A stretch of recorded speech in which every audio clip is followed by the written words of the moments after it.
l'actu sur King FM. Mesdames, Messieurs, bonjour. Voici les brèves que nous démarrons avec le verdict du procès du maître coranique de Ndiagne et de ses co-prévenus qui est attendu ce matin au tribunal grande instance de Louga. Le procureur avait requis une peine de 2 ans de prison, dont 2 mois fermes contre Cheikhouna Gueye. Ce dernier est accusé d'avoir enchaîné certains de ses talibés.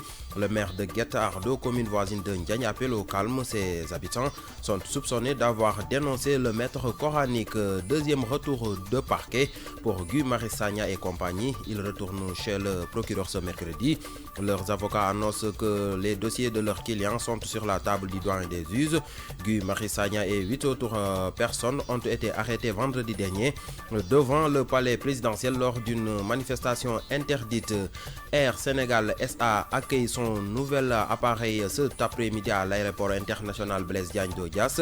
Il s'agit d'un second Airbus A330 Neo baptisé Sine Saloum. Le premier vol commercial de cet avion est prévu le 12 décembre 2019.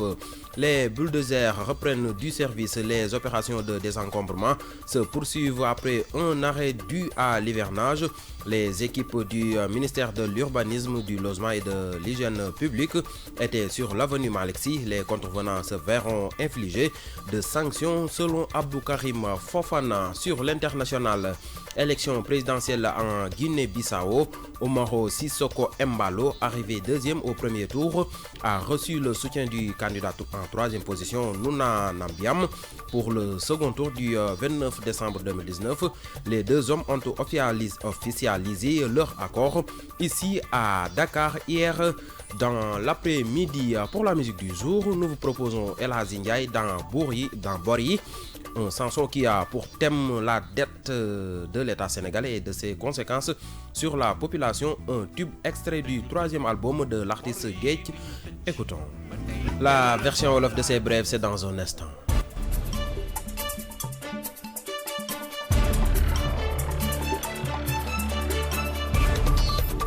yéen a ngi déglu King FM ci 99.4. xibaar yi tënk lay doon dañ koy tàmbale ak verdict procès jàngalekatu alxuraan bi nga xam si moom lañ jàppoon ak ñeneen tey jii naka lay daal di leer ca tribunal grande instance ba nekk ca Louga. Procureur ba nag li mu waxoon moo di ñu tëj leen ñaari ati kaso yoo xam ñaari weer yi la ñuy tëdd. moom Cheikhouna Gueye nag liñ koy toppee moo di kon jëloon ay chaîne di ko takke ay taalibeem. maire bu Guet-Ardo nag nekk commune bu nekk foofee ca wetu Ndiagne moom mi ngi woote ci ak dal ak ci jàmm. moom nag commune am boobee dañoo wax ni ña fa dëkk ñoo daal di boole woon bi lépp jàngalekatu waa alxuraan. ñaareelu retour parquet la Guy Marius Sagna ak ay ñooñam amoon ni ki démb tey jii la ñuy demaat ca kanamu procureur.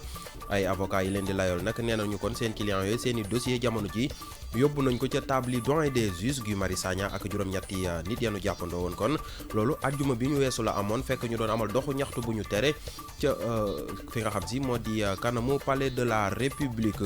Air Sénégal SA dina dalal kon appareil di roppalaanam bu bees tey jii ci ngoon ca aéroport international Blaise Diagne ba nekk ca Diass.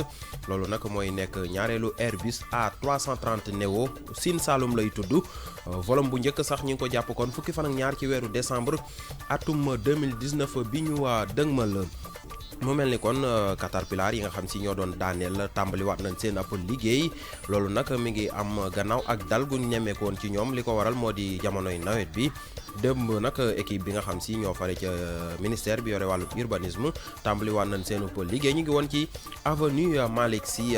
képp koo xam si tamit da ngaa bëgg a daal di bañ loolee Abdou Karim Fofana mi yore googule kuréel nee na kon ay daan dina tege ci sa kaw. xibaar yi ci dendu Afrique élection présidentielle am ca Guinée-Bissau.